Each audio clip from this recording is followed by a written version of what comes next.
주 예수님의 은혜와 평강이 함께 하시기를 빕니다. 그리고 그 은혜와 평강으로 오늘도 복된 삶을 사셨으면 좋겠습니다. 그러면 1월 29일 아침 예배를 하나님께 드리겠습니다. 먼저 사도신경으로 우리의 신앙을 같이 고백합시다. 나는 전능하신 아버지 하나님, 천지의 창조주를 믿습니다. 나는 그의 유일하신 아들, 우리 주 예수 그리스도를 믿습니다. 그는 성령으로 잉태되어 동정녀 마리아에게서 나시고 본디오 빌라도에게 고난을 받아 십자가에 못 박혀 죽으시고 장사된 지 사흘 만에 죽은 자 가운데서 다시 살아나셨으며 하늘에 오르시어 전능하신 아버지 하나님 우편에 앉아 계시다가 거기로부터 살아있는 자와 죽은 자를 심판하러 오십니다. 나는 성령을 믿으며 거룩한 공교회와 성도의 교제와 죄를 용서받는 것과 몸의 부활과 영생을 믿습니다. 아멘. 오늘 살펴볼 하나님의 말씀은 출애굽기 33장에서 35장의 말씀입니다. 그리고 이 시간에는 출애굽기 34장 29절부터 35절의 말씀을 읽겠습니다. 주어진 하나님의 말씀을 받들어 읽겠습니다. 모세가 두 증거판을 손에 들고 시내산에서 내려왔다. 그가 산에서 내려올 때에 그의 얼굴에서는 빛이 났다. 주님과 함께 말씀을 나누었으므로 얼굴에서 그렇게 빛이 났으나 모세 자신은 전혀 알지 못하였다. 아론과 이스라엘의 모든 자손이 모세를 보니 모세 얼굴에 살결이 빛나고 있었다. 그래서 그들은 그에게로 가까이 가기를 두려워하였으나 모세가 그들을 부르자 아론과 회중의 지도자들이 모두 그에게로 가까이 갔다. 모세가 먼저 그들에게 말을 거니 그때야 모든 이스라엘 자손이 그에게로 가까이 갔다. 모세는 주님께서 시내산에서 자기에게 말씀하신 모든 것을 그들에게 명하였다. 모세는 그들에게 하던 말을 다 마치자 자기의 얼굴을 수건으로 가렸다. 그러나 모세는 주님 앞으로 들어가서 주님과 함께 말할 때는 수건을 벗고 나올 때까지는 쓰지 않았다. 나와서 주님께서 명하신 것을 이스라엘 자손에게 전할 때에는 이스라엘 자손이 자기의 얼굴에서 빛이 나는 것을 보게 되므로 모세는 주님과 함께 이야기하러 들어갈 때까지는 다시 자기의 얼굴을 수건으로 가렸다. 아멘. 오늘 우리가 함께 읽을 출애굽기 33장에서 35장의 말씀은 하나님께서 이스라엘과 언약을 새롭게 맺는 내용입니다. 언약을 새롭게 맺는다는 것은 이전에 맺었던 언약이 깨어졌음을 전제하고 있습니다. 하나님은 이스라엘과 언약을 맺었습니다. 그 내용이 출애굽기 19장에서 24장 사이에 나옵니다. 이 언약을 통해 하나님은 이스라엘의 하나님이 되셨고 이스라엘은 하나님의 백성, 하나님을 섬기는 하나님의 제사장이 되었습니다. 그래서 언약의 피를 뿌리고 이 언약을 맺었던 것입니다. 하나님과 이스라엘은 분트, 즉 운명 공동체가 되었습니다. 그러면 이스라엘은 언약 백성으로서 어떻게 살아야만 했습니까? 하나님은 이스라엘에게 십계명을 주셨습니다. 하나님을 사랑하라, 이웃을 사랑하라. 그 십계명을 주셨습니다.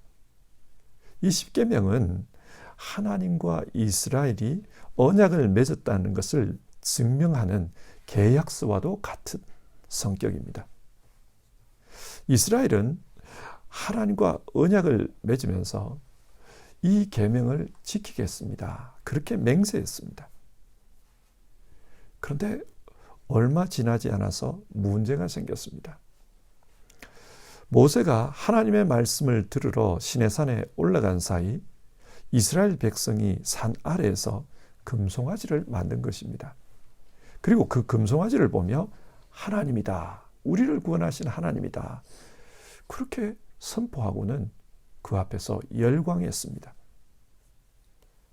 이스라엘 백성은 십계명의 가장 중요한 부분인 나 외에 다른 신을 섬기지 말라, 너희를 위하여 우상을 만들지 말라. 이 계명을 어긴 것입니다. 이 계명을 어겼다는 것이 의미하는 것은 하나님과 이스라엘 사이의 언약이 깨어지고 말았다는 뜻입니다. 그래서 모세는 하나님과 이스라엘 사이에 언약의 계약서인 그 십계명 돌판을 사람들이 보는 앞에서 깨어버렸습니다. 자, 이런 상황에서 모세는 어떻게 행동했습니까? 하나님 앞에서 회개 기도를 합니다. 이스라엘의 죄를 용서해 달라고 기도합니다. 그러면서 자기 생명을 걸고 하나님 앞에 매달립니다. 이스라엘의 죄를 용서하지 않으시려면 차라리 자기 생명을 하나님의 생명책에서 지워달라고 그렇게 기도했습니다. 모세는 이스라엘 백성이 다시금 하나님 앞으로 돌아와 하나님의 언약 백성이 될 수 있도록 간절하게 중보기도했습니다. 그리고 하나님은 그 모세의 기도에 응답하십니다. 그 응답의 내용이 오늘 살펴보는 말씀입니다. 자, 그러면 오늘의 말씀을 같이 한번 보도록 합시다. 먼저 33장의 말씀입니다. 1절에서 6절. 하나님은 모세의 중보기도를 듣고 이전에 한 약속대로 이스라엘 백성을 약속의 땅으로 인도하겠다고 하십니다. 한 천사를 보내어 이스라엘 백성을 인도하겠고 그리고 약속의 땅을 차지하도록 돕겠다고 하십니다. 하지만 하나님 자신은 그 이스라엘과 함께 하지 않을 것이라고 하십니다. 이 말인즉 이스라엘이 원하는 것은 주겠다는 것입니다. 그러나 하나님은 이스라엘과 함께 하지 않을 것이라고 합니다. 이 상황에 딱 맞는 말이 시편 106편 15절에 나옵니다. 주님께서는 그들이 요구한 것을 주셨지만 그 영혼을 파리하게 하셨습니다. 사람들이 원하는 것은 하나님으로부터 얻었지만 그러나 하나님은 그들을 떠났다는 말입니다. 이렇게 되면 그 백성은 영혼의 구원을 얻지 못합니다. 세상 사람들은 자신들이 원하는 것을 차지하면 복받은 인생이라고 말합니다. 하지만 모세는 원하는 것을 얻었더라도 이것은 복이 아니라는 것을 잘 알았습니다. 왜냐하면 그 영혼은 하나님으로부터 버림받았기 때문입니다. 33장 7절에서 11절. 하나님께서 이스라엘 백성과 함께 하지 않는다는 증거로 회막을 이스라엘 진 바깥으로 옮기게 합니다. 회막은 히브리어로 오헬 모에드인데 이 말은 하나님을 만나는 텐트, 그런 뜻입니다. 성막이 지어지기 전까지 하나님은 이 회막에서 이스라엘을 만났습니다. 이 회막은 원래 이스라엘 진영의 한 복판에 설치되어 있었습니다. 그런데 이제 하나님이 함께 하지 않기 때문에 이스라엘 진영 바깥에 설치하라고 합니다. 하나님은 이곳으로 모세를 부르십니다. 그리고 모세를 만나줍니다. 그래서 모세가 회막에 들어갈 때 하나님께서 모세를 만나러 왔다. 그 임재의 표징으로 구름 기둥이 그 회막에 임하게 합니다. 하나님은 그곳에서 친구와 말하듯이 모세와 대화를 나누셨습니다. 그리고 12절부터 23절 이 회막에서 모세가 다시 하나님께 중보기도를 합니다. 이스라엘을 위해서 간절하게 기도했습니다. 모세의 중보기도 내용은 하나님께서 함께 하시지 않으면 차라리 이스라엘 백성을 약속의 땅으로 데리고 가지 말라고 기도합니다. 하나님께서 함께 하시는 것이 더 중요하지 땅을 얻는 것이 중요하지 않다는 말입니다. 하나님은 이런 모세의 기도에 감동하셨을 겁니다. 모세는 하나님이 진짜 원하는 것이 무엇인지를 정확하게 알고 있었습니다. 여러분, 하나님께서 이스라엘과 언약을 맺으면서 원하셨던 것이 무엇입니까? 그 백성과 함께 사는 것이었습니다. 그런데 그 백성이 땅만 얻고 하나님과 함께 하지 못한다면 하나님 입장에서 볼 때 이스라엘은 아무것도 아닙니다. 그래서 모세는 하나님이 함께 하지 않을 거라면 차라리 그 땅으로 인도하지 마십시오. 그렇게 기도하는 겁니다. 그러자 하나님께서 모세에게 이런 말을 합니다. 14절. 내가 친히 너와 함께 가겠다. 그리하여 네가 안전하게 하겠다. 하나님은 모세와 함께 하겠다고 합니다. 그래서 안전하도록 보호해 주겠다고 하십니다. 하지만 이스라엘 백성과 함께 하겠다는 말씀은 하지 않았습니다. 그래서 모세는 다시금 중보기도 합니다. 끈질기게 기도합니다. 그리고 마침내 하나님의 응답을 받아냅니다. 17절인데요. 내가 너를 잘 알고 또 너에게 은총을 베풀어서 네가 요청한 이 모든 것을 다 들어주마. 하나님께서 이스라엘 백성과 함께 하겠다는 약속을 하신 것입니다. 그때 모세는 하나님에게 그 약속의 증거를 요구합니다. 약속을 지키겠다는 증거가 무엇입니까? 그러면서 증거를 달라고 합니다. 모세가 요구한 증거가 무엇입니까? 18절. 저에게 주님의 영광을 보여주십시오. 하나님께서 함께 한다는 것을 실제 자기 눈으로 볼 수 있게 해달라는 것입니다. 모세는 지금까지 하나님의 음성을 들었을 뿐 하나님을 눈으로 본 적이 없었습니다. 그래서 자신과 함께 한다는 것, 이스라엘 백성과 함께 한다는 그 증거로서 하나님의 영광을 보여달라고 합니다. 하나님은 모세에게 자신의 영광을 보여주겠다고 하십니다. 그러나 하나님의 얼굴을 볼 수는 없다고 하십니다. 왜냐하면 하나님의 얼굴을 보고 살아남을 인간은 아무도 없기 때문입니다. 그래서 하나님의 영광이 지나갈 때 모세는 하나님의 등을 볼 수 있을 것이라고 하십니다. 여러분, 이 이야기가 무슨 의미일까요? 하나님의 얼굴은 볼 수 없고 등만 볼 수 있다. 이것이 무슨 뜻일까요? 하나님은 절대자입니다. 그리고 그 하나님은 너무나도 크신 분입니다. 그렇기 때문에 상대적인 존재, 인간은 절대자인 하나님을 온전하게 이해할 수가 없다는 말입니다. 예를 들어 1리터의 물을 담을 수 있는 풍선이 있다고 합시다. 그런데 그 풍선에 무한대의 물을 잡아 넣으려고 하면 그 풍선은 어떻게 될까요? 터지고 맙니다. 그 풍선은 무한대를 감당할 수가 없습니다. 터지고 맙니다. 이처럼 유한한 인간은 무한한 하나님을 다 알 수가 없습니다.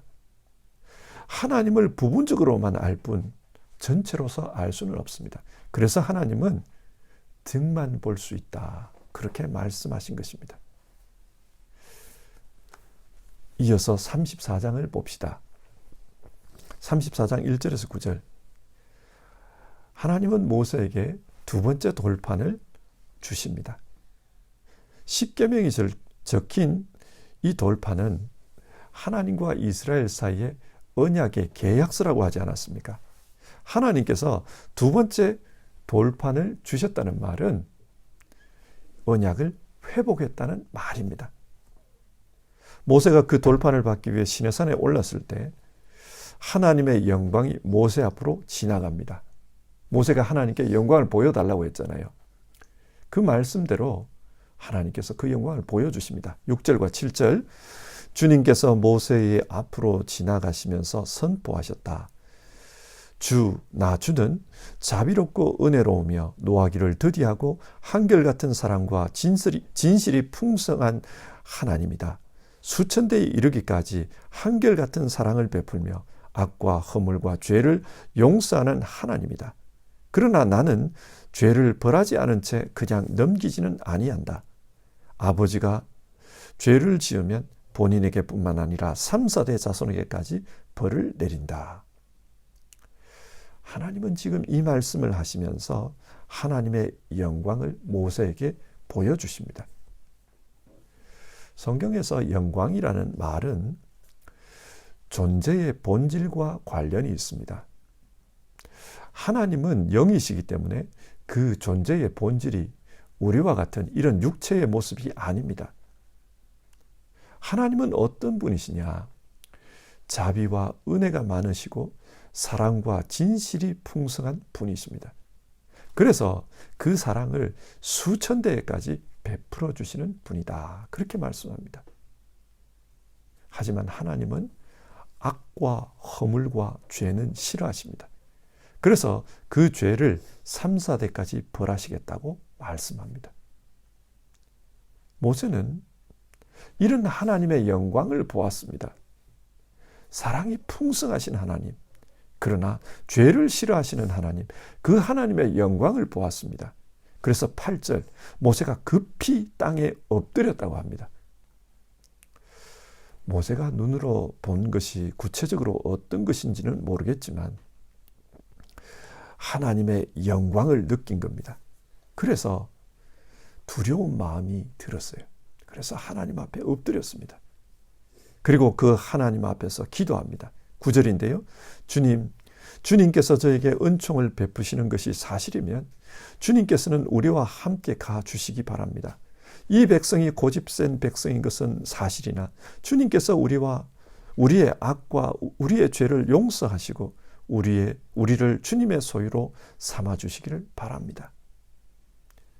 하나님께서 함께 하시겠다는 증거로 영광을 보여주셨습니다. 그래서 모세는 급히 하나님께 다시 기도합니다. 하나님, 우리와 함께 해 주십시오. 그리고 우리를 정말로 하나님의 소유로 삼아 주십시오. 그렇게 기도합니다. 여러분, 이 말씀을 통해 우리가 진정으로 소원해야 될 것이 무엇인지를 배우게 됩니다. 우리는 눈에 보이는 약속의 땅이 아니라 하나님이 함께 하는 것, 그것을 소원해야 합니다. 세상 사람들은 땅을 얻는 것을 복이라고 생각합니다. 그런 복을 받는 것도 좋아하지만 그것보다 우선적으로 하나님이 함께하는 사람, 하나님의 소유가 된 사람, 그런 사람이 되는 것이 진짜 복입니다. 생각해 보십시오. 하나님께서 땅을 주는 것이 좋습니까? 아니면 그 땅을 주실 수 있는 권능의 하나님이 함께 계시면서 늘 우리에게 좋은 것을 공급해 주는 것, 그것이 좋습니까? 축복의 근원인 하나님이 함께 하시는 것, 그것이 더 좋은 복입니다. 그래서 우리는 하나님 복 주십시오, 이런 기도 이전에 하나님 우리와 함께 해 주십시오. 내가 진정 하나님의 소유로서 살게 해 주십시오. 그런 기도를 드려야 합니다. 그것이 진짜 복이기 때문입니다. 이런 모세의 기도를 들은 하나님께서는 모세와 다시 언약을 세우십니다. 그래서 언약을 세우면서 주신 말씀이 나오는데요. 그것이 10절에서 28절입니다. 이 내용을 살펴보면 10계명의 내용을 기본으로 합니다.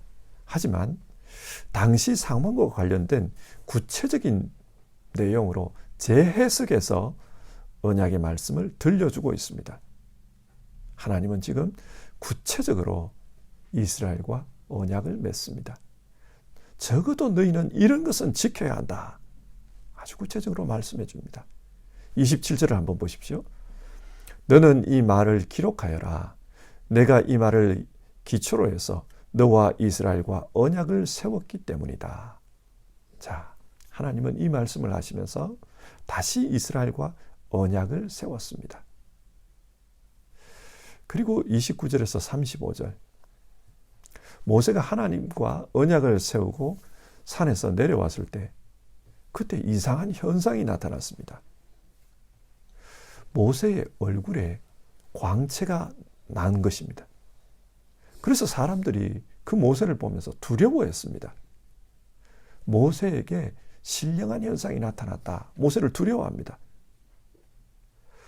이런 이유로 모세는 어쩔 수 없이 사람들 앞에서 수건으로 얼굴을 가렸다고 합니다. 자, 이 본문이 무엇을 이야기하고 있습니까?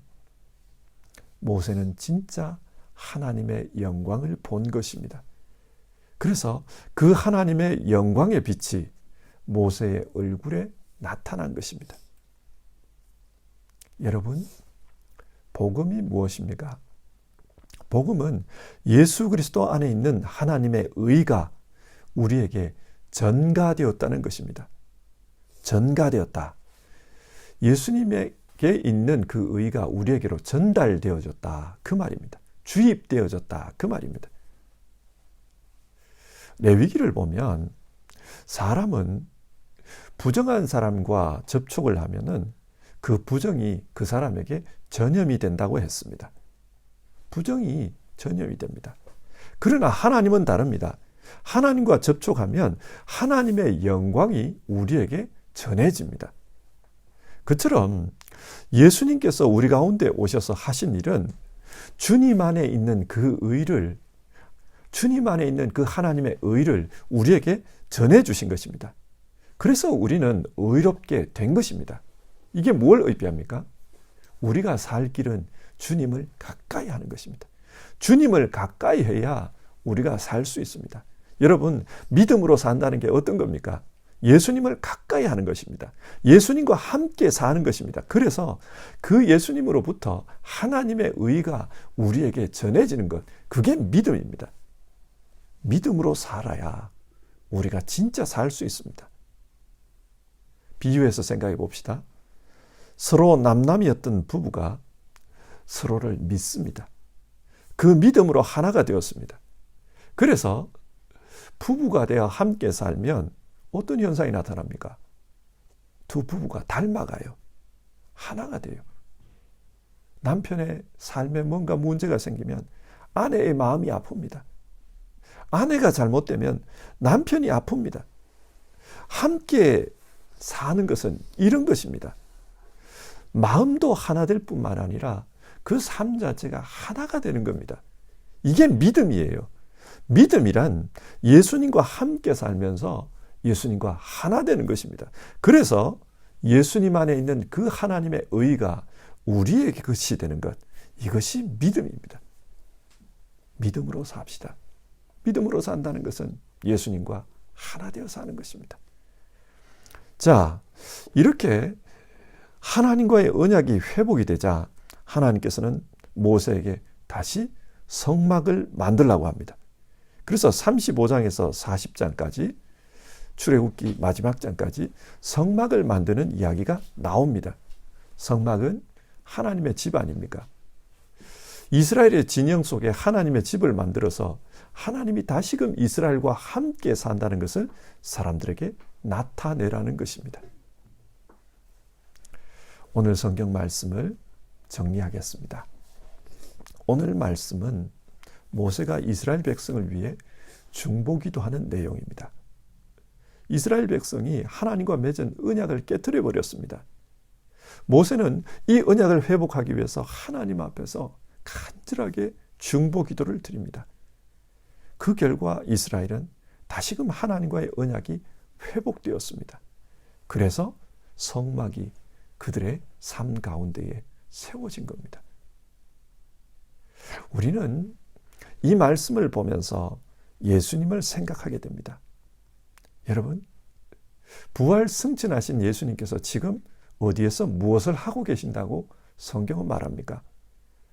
로마서 8장 34절은 부활 승천하신 그 예수님께서 하나님의 보좌 우편에 계시면서 우리를 위해 친히 간구하고 계신다. 그렇게 말씀합니다. 우리가 죄짓고 허물 가운데 살고 연약함 가운데 넘어지지만 그런 우리를 위해서 예수님은 중보기도해 주십니다. 하나님, 저들과 함께 해 주십시오. 저들을 구원해 주십시오. 저들의 영혼을 주님께서 구원해 주십시오. 우리를 위해 기도해 주십니다. 그 예수님의 기도로 말미암아 우리는 하나님의 사람, 언약 백성, 구원받은 주님의 자녀로 살 수 있는 것입니다. 이 예수님 때문에 우리는 구원받은 자로서 살아가는 것입니다. 자, 이것을 기억합시다. 이 주님을 가까이 하는 것이 믿음입니다. 이 주님을 가까이해서 주님과 함께하면 우리에게는 주님의 영광이, 주님의 그 의가 우리에게 임합니다. 모세가 하나님 앞에서 하나님을 가까이 하니까 그 얼굴에 광채가 났듯이 우리 역시 예수님을 가까이 하면 예수님의 영광이 우리 가운데 함께합니다. 그래서 우리 모두는 하나님의 자녀의 영광을 가지고 사는 겁니다. 예수님을 가까이 하면은 우리 안에 예수님의 의가 우리에게 임합니다. 성도 여러분, 예수님을 가까이 합시다. 그렇게 할 때 성막이 우리 가운데 지어집니다. 무슨 말입니까? 그게 참된 교회라는 말입니다. 우리는 하나님의 참된 교회로서 예수님을 가까이 하며 그렇게 살아가기를 바랍니다. 우리 찬송가 435장 나의 영원하신 기업, 우리 1절 부르고요. 같이 기도하는 시간 가지겠습니다. 나의 영원하신 기업.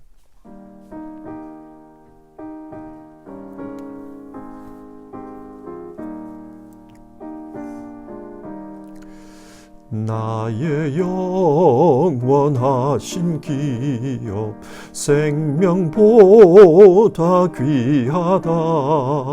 나의 갈 길 다가도록 나와 동행하소서.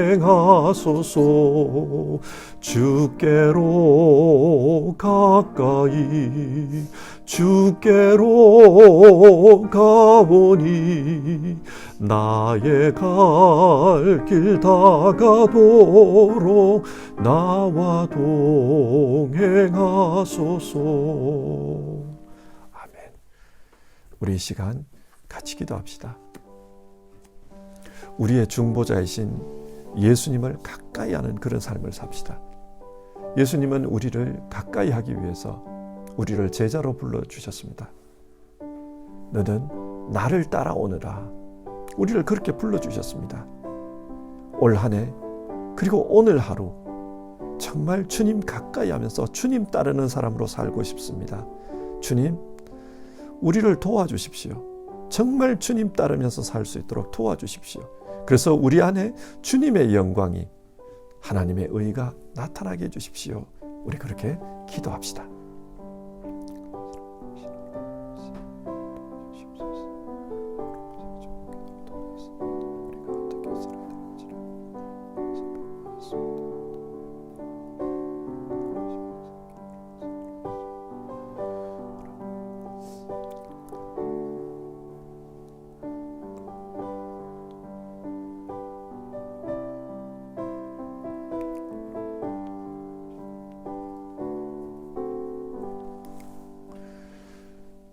하나님, 오늘 모세의 중보기도를 통해 우리가 어떻게 신앙해야 하는지를 살펴보았습니다. 우리는 우리의 중보자이신 예수 그리스도를 가까이 하면서 그렇게 신앙해야 된다. 그렇게 말씀 나누었습니다. 예수님은 우리와 가까이 하기 위해서 내가 늘 세상 끝날까지 너희와 함께 할 것이다. 너희는 나를 따라오느라. 그렇게 말씀했습니다. 정말 오늘 하루도 또 올 한 해도 우리의 일생 전체가 주님을 따라가는 주님의 사람으로 살게 하옵소서. 예수님의 꿈이 우리의 꿈이 되기를 바랍니다. 예수님의 인격이 우리의 인격이 되기를 바랍니다. 정말 성령 하나님의 붙들어 주신 가운데 예수님의 제자로서 살아가는 우리 모두 되게 하옵소서. 우리의 생각도, 우리의 말도, 우리의 행동도 예수님을 가까이 하는 가운데 예수님을 닮아가는 우리 모두 되게 하옵소서. 오늘 하루를 시작하며 주님 앞에서 간절히 주님의 제자로 살기를 원하는 모든 성도님들, 주님 그들과 가까이 하여 주시옵소서. 그리고 주님의 영광이 또 주님의 은총이 우리 성도님들 속에 나타나게 하여 주시옵소서. 예수님의 이름으로 기도드립니다. 아멘. 하늘에 계신 우리 아버지, 아버지의 이름을 거룩하게 하시며 아버지의 나라가 오게 하시며 아버지의 뜻이 하늘에서와 같이 땅에서도 이루어지게 하소서. 오늘 우리에게 일용할 양식을 주시고 우리가 우리에게 잘못한 사람을 용서하여 준 것 같이 우리 죄를 용서하여 주시고 우리를 시험에 빠지지 않게 하시고 악에서 구하소서. 나라와 권능과 영광이 영원히 아버지의 것입니다. 아멘.